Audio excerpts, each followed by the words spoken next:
Grand jury. Mamadou Lamine Loum est le dernier premier ministre de Abdou Diouf et du régime socialiste. En 2000, Maître Wade annonçait avoir reçu de ce dernier des comptes qui étaient au vert. 11 années après, le 3 avril, jour pour jour, les comptes ont viré au rouge, ou presque. Qu'en pensez? Mamadou Lamine Loum le dira à Mamadou Ibra Kane ce dimanche dans Grand Jury. Au menu aussi, la situation actuelle du Parti socialiste, les perspectives pour 2012 et surtout la situation du Sénégal à moins d'un an de ce scrutin. Grand Jury abordera toutes ces questions. Mamadou Lamine Loum face à Mamadou Ibra Kane ce dimanche de 11h à 12h sur la radio Futur Média.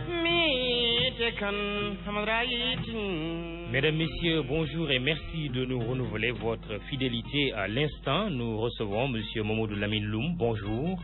Bonjour, Mamadou. Merci d'avoir accepté notre invitation. Vous êtes ancien Premier ministre de la République du Sénégal, le dernier du président Abdou Diouf.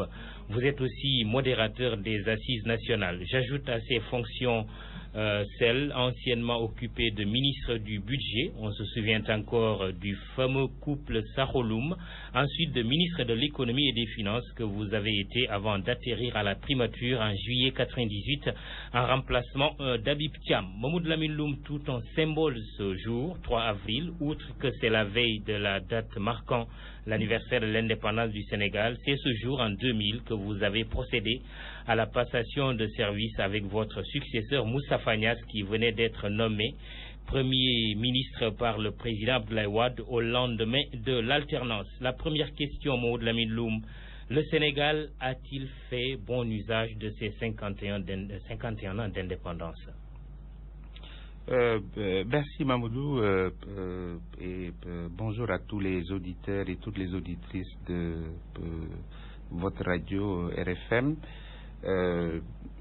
et bonjour à tous les Sénégalaises, toutes les Sénégalaises, tous les Sénégalais et tous les autres étrangers qui vivent parmi nous, comme il est dit habituellement en cette veille de fête de l'indépendance par les plus hautes autorités de ce pays dans leur message à la nation.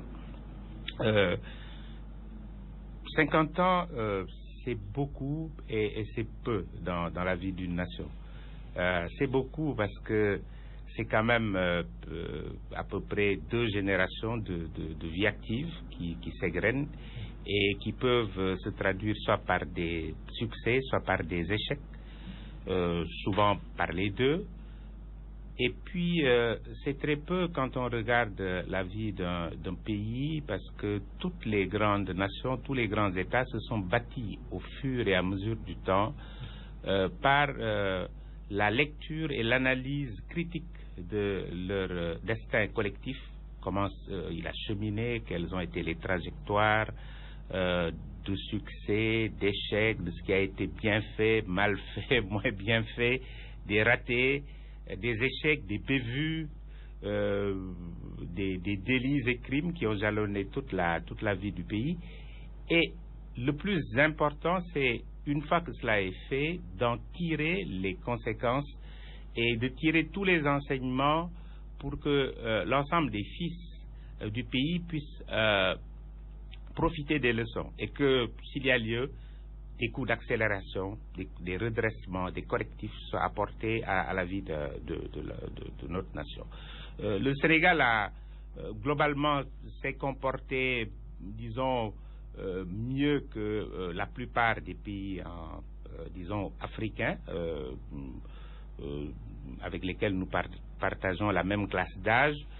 Dans ces 50 ans-là, pour un pays muni de très peu de ressources naturelles, mais muni de ressources humaines d'excellente qualité, bien, nous avons pu connaître, nous en parlerons sans doute en parlant des assises nationales qui ont fait un diagnostic très spécifique là-dessus,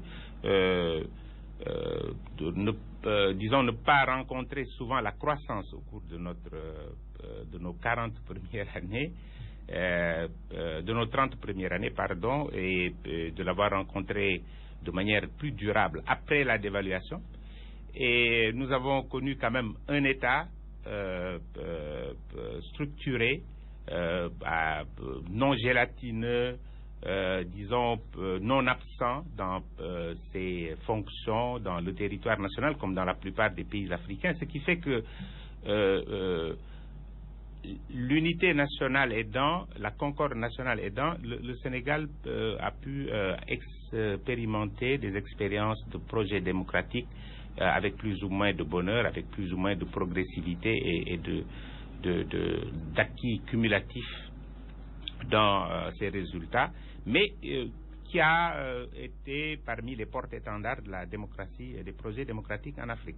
Donc, la démocratie, nous avons été parmi les champions. Le développement, nous avons dû repasser plusieurs fois, mais depuis 1994, avec, disons, quelques bémols depuis 2006-2007, nous avons trouvé quand même le chemin de la croissance. Et le chemin de la croissance est le chemin de la richesse pour chacun de nos concitoyens, chacune de nos concitoyens. Alors, Mamadou Lamine Loum, le Sénégal au 1er avril 2000 est le titre du livre blanc que vous avez publié en 2001. Dans sa conclusion, vous écrivez: au moment du changement d'équipe au pouvoir, le Sénégal ne venait donc pas seulement de toucher au cours des 7 dernières années la crête de la trajectoire qu'il a empruntée depuis 40 ans avec des performances d'ensemble remarquées. Il avait également réussi à garnir la décennie suivante par des initiatives de programmes qui ont presque toutes été couronnées de succès et qui fondamentalement vont produire leurs effets à court, moyen et long terme par des réalisations concrètes dans les villages et les villes, dans les communautés et les terroirs. Fin de citation. Question: dernier Premier ministre de Diouf, donc chef de gouvernement de transition entre l'ancien et l'actuel régime, le Sénégal, selon vous, a-t-il fait le grand bond en avant 11 ans après l'alternance? Disons, du point de vue de la trajectoire historique sur le plan du développement économique, oui. Puisque nous le savons, de 1960 à 1994, le Sénégal a connu une période de croissance irrégulière, très peu forte, assez conséquente au début, avant les premiers chocs de la crise, disons, de l'arachide, depuis la crise agricole née de la première sécheresse. Nous avons eu un bon départ. Mais c'était un bon départ qui était, disons, dû au fait que nous étions le pays phare de l'ex-fédération de l'AOF. Et puis, la suite a été plus difficile et plus heurtée. Et il a été très difficile de retrouver 2 à 3 années de suite de croissance économique. Et même quand la croissance économique intervenait, elle n'était pas ample, elle était irrégulière et souvent, elle ne compensait pas le croît démographique, c'est-à-dire la proportion d'augmentation de la population. Et puis, à partir de 1994, ce qui s'est passé, c'est pendant ces 7 ans-là, croissance pour la première fois, croissance de plus de 5% par an, sans inflation, avec un endettement soutenable, avec des comptes publics remarquables, une situation monétaire très forte, un commerce extérieur également qui était quand même... il faut le dire, assez intéressant, puisque le Sénégal vendait à l'extérieur, arrivait à couvrir 75% de ses importations par des exportations, après avoir même frôlé 80% en 1996. Donc, et puis ces ressources en devises couvraient 4 mois d'importation, ce que nous n'avons jamais eu depuis l'indépendance, ce qui voulait dire que ce pays a vécu pendant plus de 30 ans à l'époque avec les devises mises en poule commun des autres pays de l'UEMOA, de ce qui était l'UEMOA alors. Donc, en gros, oui, il y a eu une poussée, disons, assez intéressante, disons, de l'économie depuis 1994. Et quand nous partions, nous avons légué à l'équipe rentrante une situation, disons, legs historique assez intéressant pour quelqu'un qui vient de rentrer et qui doit s'atteler à trouver les moyens d'infléchissement ou d'approfondissement des politiques de ses prédécesseurs.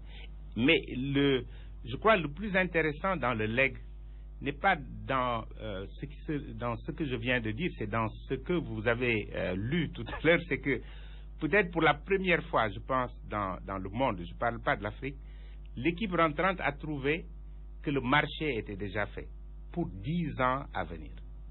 Ça, c'est une situation, je pense que c'est la chance du Sénégal. Et c'est peut-être intéressant que pour une première alternance, cela se soit passé ainsi. Parce qu'on imagine mal quel aurait été le prix pour notre pays des convulsions qui seraient nées disons, de tâtonnements, etc. Pour la plupart des secteurs de la vie économique et sociale de notre pays, vous avez des programmes qui ont été conçus, qui ont été ficelés, avec la participation de tous les acteurs des secteurs concernés, et qui ont été présentés à des bailleurs de fonds et financés pour partie sur le budget national, pour partie sur le budget étranger. Qu'est-ce que le régime actuel a fait de ce legs, selon vous? Je pense que le legs a d'abord profité au Sénégal. Si j'ai eu l'audace d'écrire cela, c'est que je savais que de toute façon, pendant peut-être pour une dizaine d'années, une décennie de marché déjà fait, il y aurait un impact assuré, presque en pilotage automatique sur 7 ans, 6 ans, 7 ans. Ça a été le cas pendant, je crois, jusqu'à 2005-2006, malgré la capacité de gaspillage très forte du régime actuel, le système a tenu. À partir de 2006-2007, bien entendu, les signes avant-coureurs étaient déjà là. Le Sénégal est revenu. Voilà. Et je dois vous dire une chose. À quelle époque, le Sénégal, là, aujourd'hui? Aujourd'hui, le Sénégal est à une situation où ce qu'on peut dire globalement, c'est que notre richesse devient maintenant est revenue à, disons, à un rythme d'accumulation irrégulier, ce qui n'était pas le cas pendant toutes ces années-là. Elle est moins ample. Le PIB par tête recule. Par 3 fois, il a reculé. Ça veut dire que la croissance de la richesse, par 3 fois dans ces 10 dernières années, a été inférieure au croît démographique. Ce n'était pas le cas entre 1994 et 2000. Ça veut dire que ça, c'est un peu un clin d'œil au retour, disons, aux mauvaises pratiques du passé. Ensuite, tout cela se passe dans un contexte de hausse de denrées de première nécessité qui ne sont pas dus qu'à des facteurs internes, mais aussi externes. C'est clair.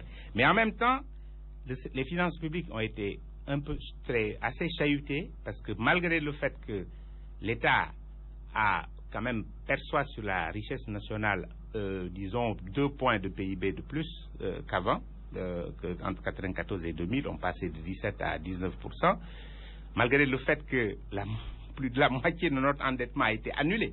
L'État aurait dû avoir une marge pour laisser souffler la poche, disons, de nos concitoyens. Aujourd'hui, ce qui se passe, c'est que nous léguons à nos enfants des dettes intérieures et extérieures. L'État s'est réendetté. Un seul chiffre, nous étions à 1960 milliards de dettes avec $1 à 700 francs. Aujourd'hui, on est à 2100 milliards avec $1 à 500. Ça veut dire en dollars, nous avons, disons, la dette, c'est malgré une annulation conséquente du stock de la dette s'est reconstituée. Ça, c'est l'autre point, c'est que le Sénégal a perdu ses gains de compétitivité. La dévaluation, c'est un exercice de vérité qui sert à corriger des déséquilibres profonds, mais également, c'est à partir de la date du jour J de la dévaluation, on a et on espère, disons, capitaliser sur des gains de compétitivité. Elles se sont érodées avec le temps. Elles étaient proches de 100, le taux de change effectif réel a perdu 8 points entre 1999 et maintenant. Et puis, dernier point, le Sénégal perd de son indépendance en matière de commerce extérieur. Parce que, alors que, comme je vous ai dit, au moment de la dévaluation, pendant cette dernière séquence, nous avons réussi à avoir 80 à 75% de couverture des importations par les exportations. Aujourd'hui, un chiffre qui devrait faire frémir tout le monde, c'est que même avec les bonnes années de pluviométrie qu'on vient de connaître, la balance commerciale affiche un taux de couverture des importations par les exportations qui a été de 37%. Cette année, en 2010, avec la bonne récolte de l'année dernière, elle va être de 40 quelques pourcents. Ça veut dire que nous sommes bien loin de la moitié même de la moitié de nos importations couvertes par des exportations. Donc, fondamentalement, voilà les messages clés. Augmentation erratique de la richesse nationale et baisse, dans tout cas, de l'amplitude de l'augmentation. Finances publiques chahutées et retour à l'endettement intérieur et extérieur à des taux non concessionnels pour l'endettement extérieur.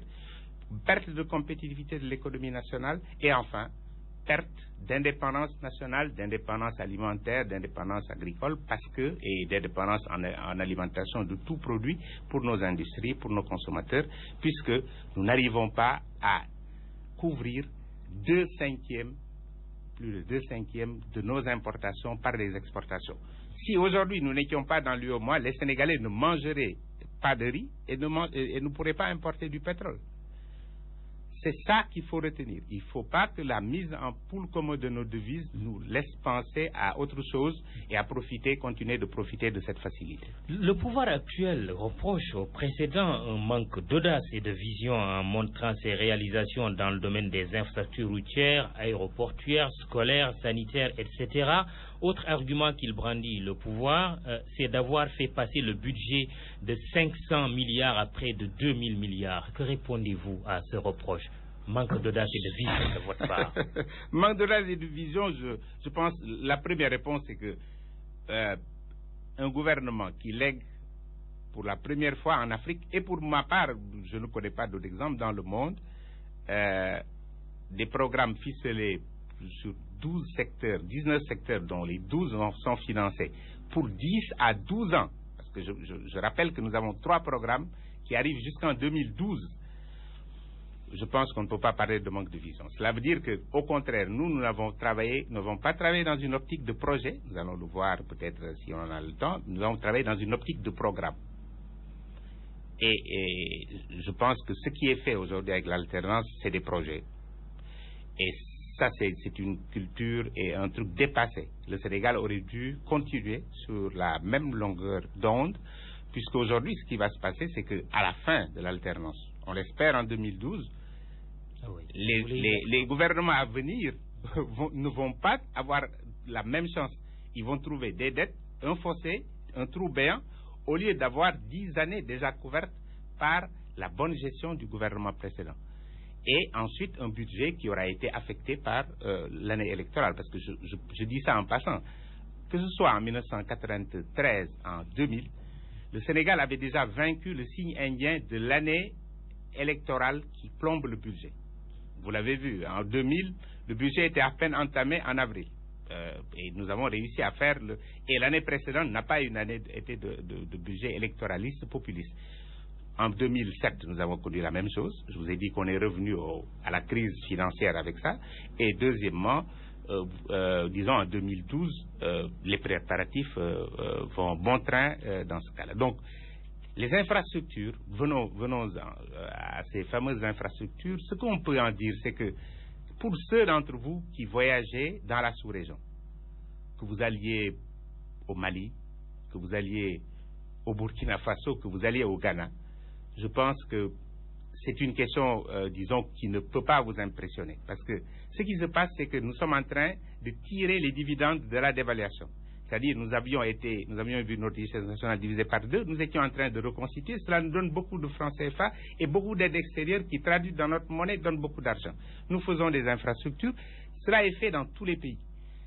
Tous les pays. Et aujourd'hui, je peux vous assurer que ce que j'ai vu, moi, à Bamako et au Burkina Faso, peut-être que nous en sommes à 25 ou 30% seulement à Dakar. Mais nous ne l'avions pas. Il y a quand même cette corniche avec un tunnel. Il y a cette autorité à péage aussi, Dakar. Oui, mais je veux vous dire d'abord qu'il y a des effets d'aubaine, mais nous l'avons conçu. Nous n'avons pas conçu de tunnel, mais ce que je peux vous dire, c'est que toutes les infrastructures qui sont faites, tous les projets réalisés par ce gouvernement, à la case des tout petits, nous pouvons en parler, parce que nous ne serions pas fiers d'en être les auteurs. La case à outils, l'espace jeune et l'aéroport Blaise Diagne, tous ont été conçus, ficelés, définis, identifiés, financés par le gouvernement que j'ai présidé. Donc nous n'avons aucun, mais selon des normes non informelles, structurées, qui mettent les études avant, qui mettent qui convoquent toutes les compétences nationales là-dessus et qui ne se précipitent pas pour faire des tronçons. Sinon, on aurait pu, avant 2000, faire le tronçon. Les études étaient prêtes. Certains, même des membres de l'alternance aujourd'hui, ont été les experts qui ont travaillé pour moi pour concevoir la corniche, la route de Ouakam, l'autoroute, la vedette, l'ancienne route de Rufisque. Pas de tunnel, bien sûr. Ah oui, pourquoi? Jamais. Mais parce que les études nous avaient montré que il n'y avait pas lieu d'avoir un tunnel, parce que les experts aiment bien dessiner des choses extraordinaires, mais et que ce serait toujours humide.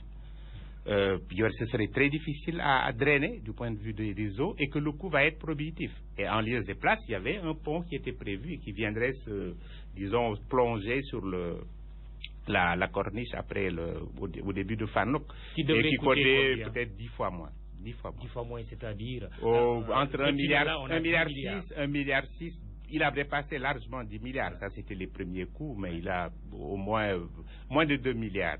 On aurait eu quelque chose de très beau, de très bon et qui aurait permis d'être toujours dans une corniche, parce que rentrer dans un tunnel sur une corniche alors qu'on devrait admirer la mer, c'est pas de la première intelligence. Ça, je pense que d'ailleurs, je crois qu'il n'y a que quelques intellectuels ou des gens qui sont les spécialistes de balancer les jugements quand ils tapent sur l'alternance. Ils disent oui, mais ils font les infrastructures qui sont impressionnantes. Les populations de Dakar, qui en sont les bénéficiaires, ont sanctionné cette manière de gérer. Parce que ça, le tunnel, c'est une offre de services et d'infrastructures sans demande. Et en règle générale, c'est ça la tare, je pense, et le trait marquant de ce gouvernement, c'est que la plupart des infrastructures et des services sont des offres sans demande sociale.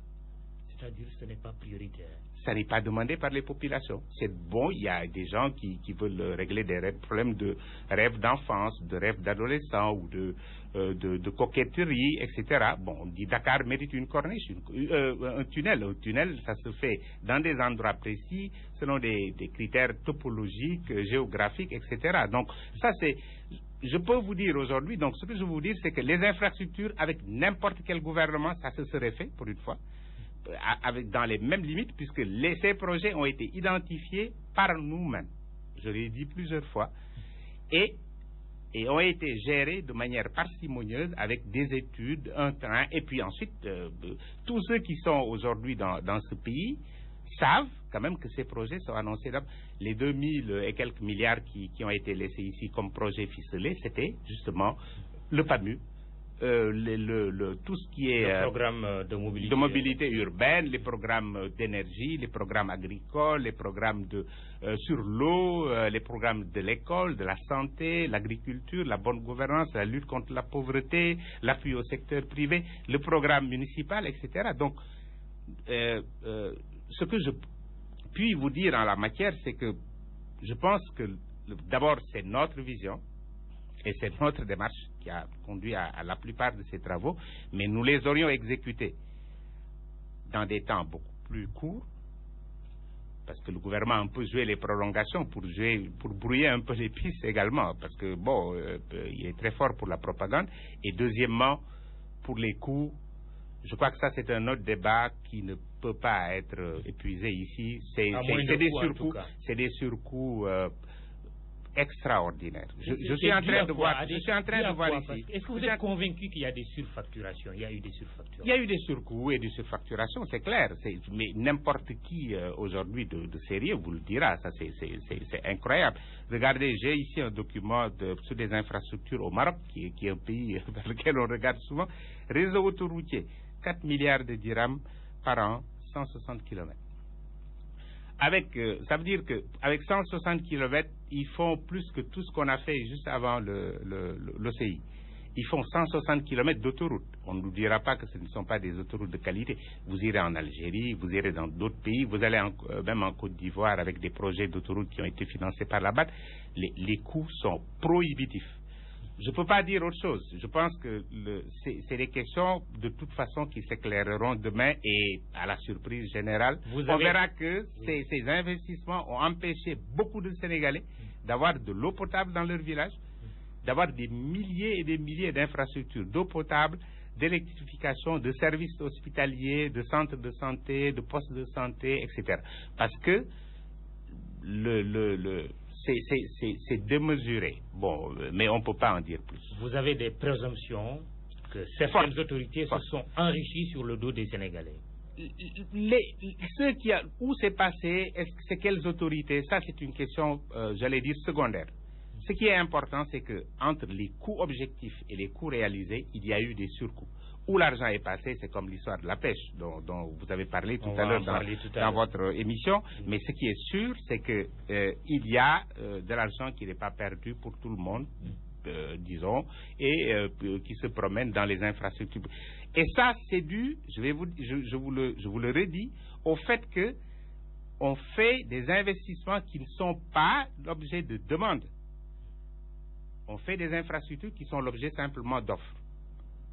Voilà. Et malheureusement, quand c'est l'objet d'investissements qui ne sont pas, disons, des offres rituelles et routinières, personne n'a en tête le coût. Aujourd'hui, vous faites une salle de classe, on connaît le coût, avec les tables bancs. Vous faites un centre de santé, c'est connu, mais vous faites une case des tout-petits, personne ne sait. Est-ce que vous savez que la case des tout-petits coûte l'équivalent d'une école primaire de 6 salles de classe? Alors, je rappelle aux auditeurs qu'ils suivent les programmes de la radio RFM et nous recevons ce dimanche Mamadou Lamine Loum, ancien Premier ministre du Sénégal. Mamadou Lamine Loum, grosse demande sociale. Peut-être ai-je été trop long sur ce point, mais rapidement, je vais faire justice de cette histoire de 500 à 2000 milliards. Oui. Vraiment, là aussi, c'est de la vaste propagande. Je vais vous expliquer. En 2000, vraiment, j'espère définitivement, parce que j'ai expliqué une fois, le budget a été réalisé pour 550 milliards. Le budget que nous avions, nous, fait voter était de 860, je crois, 800 et quelques milliards. C'est ça le budget. Mais les recettes sont de 550 milliards. Donc, il faut déjà faire le départ entre budget et recettes. Qu'est-ce qui s'est passé? En 2007, nous sommes venus à un budget qui a été réalisé en recettes pour 1100 milliards. Bien. Et le budget global était de 1400, je crois, quelque chose comme ça, 1500 milliards, en tout cas moins du double. Mais les recettes ont doublé, effectivement, en 7 ans. Mais ça, c'est là, encore une fois, c'est l'objet du pilotage automatique de l'économie et des finances publiques qu'on a laissé. Parce qu'entre 1993 et 2000, ça fait 7 ans, le budget est passé en recettes de 250 à 550 milliards. Ça fait plus de 100%. Bien, convenez-en. Donc, nous nous attendions nécessairement, puisque nous avions un budget typé, qui allait croître de 10% par an. Nous avions pris l'engagement, et c'est pour ça que les bailleurs de fonds nous ont suivis dans des programmes de 10 ans. Vous ne l'avez jamais vu ailleurs en Afrique. Parce qu'on savait que quand un budget augmente de 10% par an, en 7 ans, il est double. Donc, nous attendions bien à 2007 que ça double. Mais si vous vous rappelez, au moment, en 2003 déjà, l'alternance criait sur tous les toits qu'il avait doublé le budget, en faisant des confusions entre recettes et budget. Et je vais vous dire une chose, c'est que depuis lors, mais le budget a stagné, parce que pendant 3 ans, il n'a pas dépassé les 1100 milliards. 2007, 2008, 2009. C'est en 2010 là qu'il vient de redémarrer à 1245 milliards. Cela veut dire quoi? Cela veut dire que par rapport au train de croix des recettes du budget que nous avons légué, il y a un retard aujourd'hui. Donc c'est ça que ça signifie, essentiellement. Mais c'est une querelle de chiffres qu'il faut vider, parce que la propagande populiste en fait un cheval de bataille. Mais ça n'est pas important. Moi, je ne suis pas fier de tirer 1100 ou 1500 milliards des poches de mes concitoyens si j'en ai pas un meilleur usage que celui qu'ils en feraient si ça restait dans leur poche. Aujourd'hui, l'alternance, le budget a doublé. Est-ce que les soins dans les hôpitaux ont doublé? Quel est le protocole d'accueil du pauvre aujourd'hui dans un hôpital? Qu'est-ce qu'il va prendre en charge? Qu'est-ce qui va lui être gratuit? Qu'est-ce que le service va lui donner si on lui fait acheter même les bandes, l'alcool, le mercurochrome, etc. Est-ce que aujourd'hui on a, disons, des performances dans l'éducation qui nous amènent à avoir un double de la qualité d'enseignement? Des gens qui font moins de fautes, des gens qui sont plus forts en langue dans les matières scientifiques, des Sénégalais qui sortent de l'école et qui sont tout de suite opérationnels. Est-ce que ça a doublé? Est-ce que l'agriculture a doublé? Est-ce que dans les prétoires et de la justice, est-ce que les rôles... nous avons atteint l'autosuffisance alimentaire sur l'agriculture, par exemple? Ça ne demande pas de réponse. vous-même, vous pouvez répondre. Qu'est-ce que vous en pensez? Je lui réponds simplement, nous importons 400 000 tonnes de blé et presque 700 ou 800 000 tonnes de riz encore. Si la définition de l'autosuffisance n'a pas changé, je ne vois pas comment nous avons atteint l'autosuffisance alimentaire.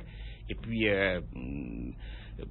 les performances de l'agriculture au Sénégal aujourd'hui ne le permettent pas. Ce qui change au Sénégal, je vais vous dire une chose, c'est que, et peut-être anticipais-je comme ça sur une de vos questions sur l'agriculture, c'est que ce qui s'est passé fondamentalement, c'est que l'année dernière, depuis 6 ans, 7 ans, la pluviométrie est au-dessus de 600 mm de pluie. Regardez toute la courbe de la pluviométrie depuis 1960. C'est exceptionnel. Ensuite, les 2 dernières années, nous avons fait 797 mm en 2009 et 2010, 894 mm. Cela s'est vu une fois pendant que nous sommes passés, 840 mm en 2009. Mais 2009, on a fait plus d'1 million de tonnes d'arachides. On a fait des performances agricoles qui ont fait dire à chacun l'agriculture est relancée. Mais pour autant, l'observateur, c'est ce que soutient le président. Oui, mais l'observateur averti, c'est que l'essentiel n'est pas réglé. Parce que ce qui est réglé, c'est que tu es dépendant du facteur pluie. C'est-à-dire, si aujourd'hui on enlève la pluie, c'est que tout l'argent qui a été envoyé sous forme de subsides, sous forme d'engrais, etc., on sait ce qu'il en est, puisque le gouvernement accuse des intermédiaires de l'avoir pris, que ce n'est pas allé aux vrais producteurs. Donc, c'est pas ça qui est important. Si aujourd'hui la pluie baisse, le Sénégal devient vulnérable. Or, un homme politique, il est payé pour précéder, anticiper les vulnérabilités de son pays et les guérir. Le gouvernement précédent, peut-être un peu trop lentement, ont attaqué ce problème avec la mise en valeur des terres du fleuve, avec des aménagements agricoles. Qu'est-ce qui a été fait pour diminuer notre vulnérabilité en la matière? Ce n'est pas les avions épandeurs de pluie qui vont régler la question. C'est du travail très sérieux. Maintenant, là, ce qui arrive, c'est des effets d'aubaine, on les appelle. C'est-à-dire, vous n'avez rien fait et vous récoltez les fruits parce que vos prédécesseurs vous ont légué des choses importantes. Est-ce que ce n'est pas quand même trop facile, Monsieur le Président? Mais c'est ce qui arrive aujourd'hui. L'agriculture. Non, mais dans le domaine de l'agriculture, c'est pas ce qu'il a fait. Il y a beaucoup d'agitation, mais l'agitation, c'est pas l'action. Le programme de Goana, j'en ai dit tout ce que je pensais en 2008. C'est tout sauf un programme. Je veux dire, aucun spécialiste sérieux, ça n'a pas trouvé d'ailleurs aucun financement à l'extérieur. Parce qu'aucun service sérieux ne lira même Goana. C'est vraiment tout sauf. On parle d'une population qu'on calcule à 9 millions de personnes ou 10 millions de personnes. On parle toujours de 600 000 tonnes qui sont dépassées depuis. Le gouvernement de l'alternance, c'est-il qu'au moment où il parlait de 600 000 tonnes de riz, il y avait plus de 800 000 tonnes sur plusieurs années d'importation de riz. La population du Sénégal, elle est de 9 millions mais en 2000. Mais en 2012, quand ce gouvernement, disons, sera renvoyé dans l'opposition, j'espère. Vous en êtes j'espère, je dis. Nous serons 14 millions, 13-14 millions. En 2015, on sera 14 millions 5. En 2030, nous serons 18-20 millions. On tire sur des cibles mouvantes, donc vous ne pouvez pas calculer un déficit sur la base de chiffres arrêtés et puis sur la base simplement d'un volontaire. La Goana, c'est vraiment un programme politicien, mais ça n'est pas un vrai programme. Personne, dans aucune école de business school, quelqu'un n'ose venir exposer la Goana. Devant aucun bailleur de fonds, personne n'ose venir présenter la Goana. La Goana, c'est la grande offensive agricole pour la nourriture et l'abondance du président Abdoulaye Wade. De grosses équations, monsieur Mamadou Lamine Loum, pour l'État sénégalais. Les minutes s'égrènent, on va essayer d'aller très vite. C'est l'énergie. Un plan d'urgence dénommé Plan Takal ambitionne de régler le problème d'ici 2014 et programme qui va nécessiter 650 milliards de francs CFA. L'accusation portée contre vous, on revient encore à cela, est de n'avoir pas suffisamment investi dans le secteur énergétique. Que pensez-vous du Plan Takal comme solution à la crise énergétique? Mamadou, j'aime bien comment je ne sais pas si c'est le Poulard qui le dit, tu dis Plan Takal. Et c'est vraiment ça qui est écrit. Hein. Je pense que le ministère de l'Éducation de base et des langues nationales devrait aider à réécrire ce mot. Si on veut écrire Takal, on ne l'écrit pas comme ça. On a écrit Takal, ligote, marie-toi. Mais c'est ça qui est. C'est ça que ça veut dire. On devait l'écrire comment? Takal, oui. comme on dit. Donc Je pense que maintenant, face à l'accusation de ne pas avoir investi, la question n'est pas là. Le gouvernement, au moment où il prenait le pouvoir, s'est trouvé devant, disons, une situation d'entrée. Il a dit aux Sénégalais, nous allons régler ça. En 10 ans, s'ils ne l'ont pas réglé, je pense qu'ils sont vraiment disqualifiés pour dire on n'a pas assez investi. Nous, au moment entre 1995 et 2000, nous avons investi 2 fois, presque autant que ce que le gouvernement a investi, ce qu'il dit avec volontarisme, jusqu'en 2006-2007, je crois. Donc, et la plupart des investissements qu'ils ont faits, c'était des investissements que nous avions, nous, dans notre programme énergie, dans notre programme avec le repreneur. Et vous aviez prévu 70 milliards dans le cadre du programme d'ajustement du secteur de l'énergie 98-2002. Tout à fait. Mais ce qui est le plus important, c'est que... Oui, mais 800 milliards qui se retournent contre eux. Même qu'il y a des chiffres qui se contredisent. Oui, mais vous savez très bien qu'il y a du tout là-dedans. Donc, c'est pas de l'investissement. Ça, c'est le problème des chiffres donnés à l'emporte-pièce. Parce que ça, c'est un argument qui se retourne contre le gouvernement. Il n'y a pas, je pense, l'affaire est trop sérieuse pour que ça se prête à des trucs politiciennes. Nous mesurons tous gravement les affres vraiment des drames qui se nouent dans les familles, dans les hôpitaux, partout, quand il s'agit d'énergie, dans les lieux de production que sont les entreprises. Donc, je pense que ce qu'il faut, c'est trouver un moyen de parer aux problèmes qui se posent aux Sénégalais, mais de manière durable. Pas sous forme de location, de barges, de groupes, etc., tels que ceux-ci, c'est ça le plan. Et au prix d'un enfoncement de la fiscalité, tous azimuts, sur tous les secteurs, pour payer je ne sais quel déficit, dont on nous a expliqué d'où ça vient. Les assises nationales, quand le rapport paraîtra, vous allez voir, on bien disséqué la question. Et ce qui est incriminé, c'est la mauvaise gestion de l'entreprise, c'est la gestion affairiste du secteur, les importations d'hydrocarbures. Chaque fois qu'il y a un problème dans un secteur, regardez quelle est la part d'action, de business d'État. C'est cela qui fondamentalement, c'est cela que nous sommes en train de payer.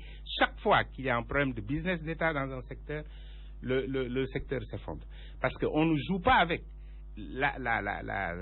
l'électricité, même si on a des tendances prédatrices, on devrait aller voir dans d'autres secteurs. Pas dans l'agriculture, pas dans la pêche, pas dans l'énergie. Et là, peut-être, les Sénégalais seraient beaucoup, moins affectés. Et je pense que ça, nous allons continuer de le payer.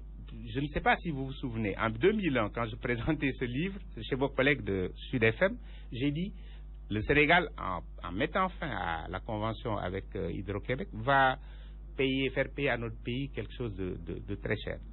On me dit d'ailleurs qu'il y a un auditeur qui à la radio le rappelle tout le temps à Warsakhalat de Sud FM. Je ne le fais pas de la publicité, mais je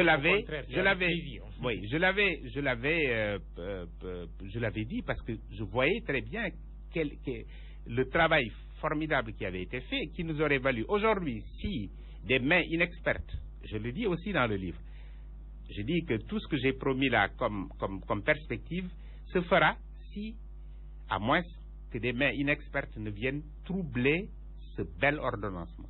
Si on n'avait pas eu en fait des remises en cause intempestives et puis ensuite maintenant depuis lors une privatisation introuvable, un système, une organisation institutionnelle que l'on ne connaît pas, qui répond aujourd'hui pour vous de Sénélec, qui répond du fait que nous n'avons pas d'électricité.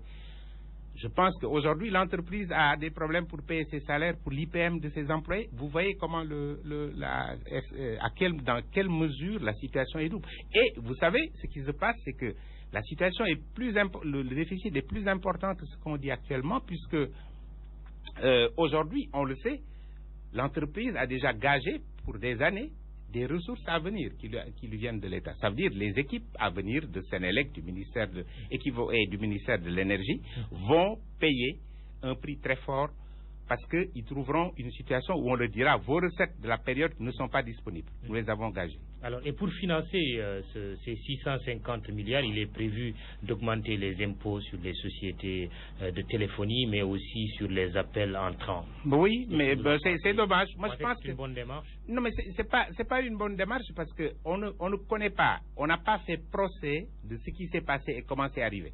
Et ensuite, donc, on ne peut pas trouver de bonnes solutions. Et on tape à l'aveuglette. Mais c'est une situation qui est douloureuse pour tout le monde. Mais je pense que les Sénégalais doivent prendre leur mal en patience et, disons, être tout à fait vigilants en ce qui concerne l'électricité et avoir des exigences par rapport au gouvernement. Mais la solution durable, je pense, elle ne peut pas venir d'ici 2012. C'est certain parce que, c'est la situation qu'on a. On n'en prend pas le chemin d'une solution durable. Alors, Mamadou Lamine Loum, les minutes s'égrènent. On va essayer d'attaquer très rapidement les assises nationales. Je sais qu'il y a énormément d'autres thèmes que nous avions prévus, mais le temps qui nous est imparti ne va pas nous permettre de les aborder. Les assises nationales qui reposent sur ce qu'on a appelé la charte de bonne gouvernance démocratique. Qu'est-ce que ces assises nationales, dont vous êtes le modérateur, vont changer? Les assises nationales vont changer beaucoup de choses. D'abord, je pense que c'est un moment de réflexion unique pour notre pays. D'abord de renouvellement de la pensée en ce qui concerne l'État, la nation, la gestion des affaires publiques, etc. Donc tous les pays en ont besoin. Le Sénégal, je crois, a fait cet exercice-là de manière large, de manière ouverte, en invitant l'opposition et le pouvoir. Et le pouvoir a décliné. Mais les résultats, je pense, sont importants en ce qu'ils analysent sans complaisance la situation du pays de 1960 à maintenant, tout régime confondu, et puis ils dressent un diagnostic. Et c'est ça qui est important. Il ne s'agit pas de dire, oui, il nous manque tant de points de croissance, nous avons fait mauvais usage de nos ressources en finances publiques, ici ou là. Tout cela est mis en commun, comme dans un bilan sanitaire, et il y a un diagnostic qui suit, qui ne dit pas simplement vous avez une tension de temps, vous avez un pouls de temps, vous avez un taux de sucre de temps, qui vous dit voilà la maladie dont vous souffrez. Et voilà, dans les différents secteurs de la vie nationale, que ce soit la société comme l'État, ça c'est l'apport nouveau. On n'incrimine pas seulement l'État, on voit où sont les tares, parce que les citoyens, les leaders, tout ça, ils sont d'extraction sociétale. Et c'est la société qui nourrit tout cela. Les valeurs, l'éthique, les institutions, l'économie. Et on dit, nous allons faire, nous allons mettre en place un système qui répond à chacune des tares de la maladie et avec des thérapies appropriées qui soient de rupture, avec des mécanismes de garantie par rapport au passé et qui disent voilà ce que nous allons mettre en place pour faire en sorte que l'éthique soit au centre des affaires publiques, que la régulation sociale, les contre-valeurs ne polluent pas la société, que des contre-modèles émergent et puis soient promus, soient même quelquefois soutenus par des discours qui laborieusement tentent d'étalonner des contre-valeurs. Qui disent les institutions, elles polluent le pays. Nous avons un consensus qui est rompu sur les règles du jeu, mais ça produit de la violence, ça produit, nous citoyens, nous sommes intéressés à trouver une solution parce que ça bloque le pays. Les contre-pouvoirs ne fonctionnent pas, les institutions sont vassalisées par l'exécutif, la constitution tripatouille à tout bout de champ, les médias précarisés, tous les contre-pouvoirs, médias et autres, une administration politisée, dérangée dans sa neutralité, plus soumise au pouvoir hiérarchique qu'à la légalité, des contrôles qui ne fonctionnent pas, des corps de contrôle qui ne fonctionnent pas, en tout cas qui ne sont pas suivis dans leur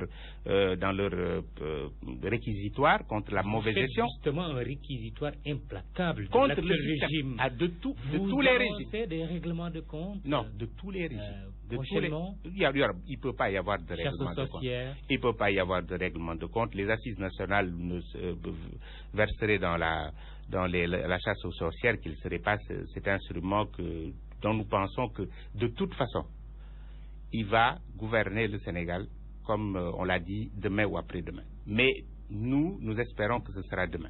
C'est un programme de gouvernement que vous avez mis en place. Ce n'est pas un programme de gouvernement à proprement parler, c'est le socle d'un nouveau départ pour le pays, à partir de quoi les différentes chapelles politiques vont faire des offres politiques sur lesquelles nous avons des contributions pour dire, voilà, moi, libéral, socialiste, sociodémocrate, comment je pense que je vais régler la situation. Mais le socle sur lequel nous bâtissons, il n'est plus laissé à l'apanage et au contrôle des politiques. C'est le citoyen qui l'estampille. Et les règles du jeu les plus importantes, les piliers les plus cardinaux du temple, seront sous la garde des citoyens. Et ne pourront être changés que par référendum, étant entendu que c'est les règles courantes et routinières maintenant qui seront laissées au Parlement. C'est un changement très important parce que c'est un nouveau mode de gouvernance et d'institution qui va s'appliquer à notre pays. Et je pense que tous les Sénégalais devraient regarder et étudier les assises nationales de manière réfléchie. Parce que là se trouve la solution à leurs problèmes. La relation entre moi, citoyen, et le gouvernement dont je dépends et dont je suis l'obligé, ça change totalement. Le citoyen est au centre de tout. Les règles d'allocation des ressources publiques changent et mettent les terroirs, les communautés au devant dans leurs priorités, pas dans les lubies des chefs et des leaders. Et le citoyen reprend la place qui n'aurait jamais dû être quittée, c'est celle d'être la finalité, la cible, l'acteur de tout, et le seul qui soit permanent. Les dirigeants auront un mandat à durée déterminée et seront l'hôte de la République dans les palais nationaux ou ailleurs, mais à durée déterminée, étant entendu qu'avant et après, ils s'adonneront à leur carrière normale de cultivateurs, d'ouvriers, de commerçants, d'hommes d'affaires ou d'ingénieurs, parce que maintenant, donner un temps à la gestion de la chose publique, ça interpellera tout le monde, mais c'est à durée déterminée. Donc c'est une philosophie politique qui change totalement la règle du jeu et qui remet le citoyen au centre. Étant entendu que maintenant, si beaucoup de choses ne se font pas, ce sera de sa faute, parce qu'il en a les moyens. Et par exemple, la République considérera, je vous donne un exemple, qu'il y a un minimum social qui sera partagé par toutes les communautés. Cela veut dire aujourd'hui, tous les terrains des communautés qui n'auront pas l'eau, dans les années qui suivent, on ne fera pas d'embellissement de corniches ou d'ouvrages à trucs, on ne fera pas des autoroutes à 400 milliards tant que dans ce pays, quelqu'un boira de l'eau de mare avec des larves qui lui resteront dans son ventre jusqu'à 20 ou 20 ans. Lors même que demain il deviendra milliardaire, il a une espérance de vie qui ne pourra pas dépasser 50 ans. Alors, Mamadou Lamine Loum, vous défendez tellement bien, en tout cas, les résultats de ces assises nationales. On va vers une élection présidentielle en 2012. Le débat dans un pôle de ces assises nationales, Benno Siggil Sénégal, c'est la candidature unique. Mamadou Lamine Loum dit quoi? Nous disons, il faut aller vers la candidature unique, c'est l'optimum. Maintenant, si elle n'est pas obtenue, il faut aller vers le minimum de candidatures. Parce que, pourquoi? Parce que les assises nationales, ça appartient à tout le monde. Ça n'est pas l'affaire d'un seul leader. C'est un socle commun que le citoyen achète et qui, au contraire même, va gommer l'importance du leader dans la chose publique, dans la gouvernance des affaires. Mais une fois que les règles du jeu sont mises en place, la scène mise en place, les acteurs politiques vont, disons, faire leurs offres politiques. Donc, il faut que ce discours-là soit porté disons, dans l'unité au possible. Si ça n'est pas possible, avec le minimum de dispersion, c'est l'appel que j'ai lancé l'autre jour au leader à la conférence du 19 mai, au dîner débat du 19 mars, c'est l'unité qui seule pourra rendre crédible le dossier des assises, parce qu'une multitude de candidatures n'apportera pas, disons, les chances, d'abord d'arithmétique électorale, mais aussi d'unité pour dire nous bâtissons un socle. De toute façon, pendant un an et demi, 2 ans, je ne sais pas, il s'agira de rebâtir un nouveau Sénégal. Si ce consensus, cette unité devrait se faire autour de votre personne, Mamadou Lamine Loum, l'accepteriez-vous? Un patriote ne s'appartient pas. Ça n'est pas aujourd'hui dans mes projets, je vous répondrai d'abord, mais un patriote ne s'appartient pas.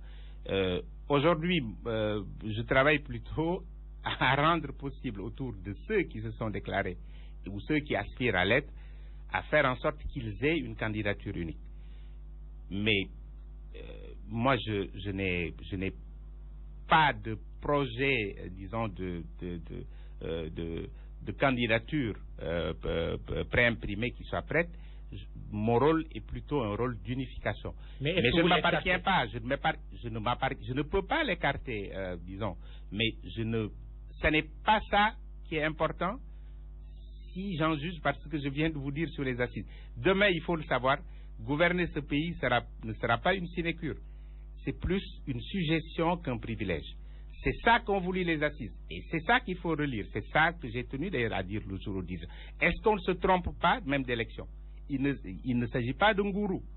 Il s'agit d'aller au charbon et d'incarner un leadership de service et de mission.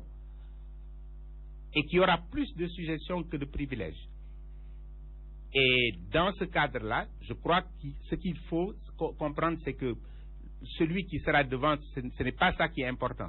C'est la règle du jeu qu'il faut appliquer. Parce que, et peut-être j'en terminerai par là, la République de demain, elle se donne les moyens, si vous voulez,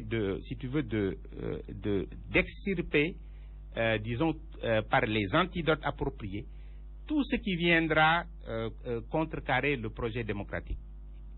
Les assises nationales, tous les textes prévus donnent le moyen au peuple, avant même la fin des mandats, d'arrêter tout processus de déperdition de l'État. Mamadou Lamine Loum, je vous remercie. Merci. Je rappelle que vous êtes ancien Premier ministre de la République du Sénégal. Merci d'être venu à cette émission Grand Jury à la veille de la fête de l'indépendance du Sénégal. Bonne fête à vous tous. Bonne fête aussi. Rendez-vous dimanche prochain, Chérif Diop. Merci pour avoir réalisé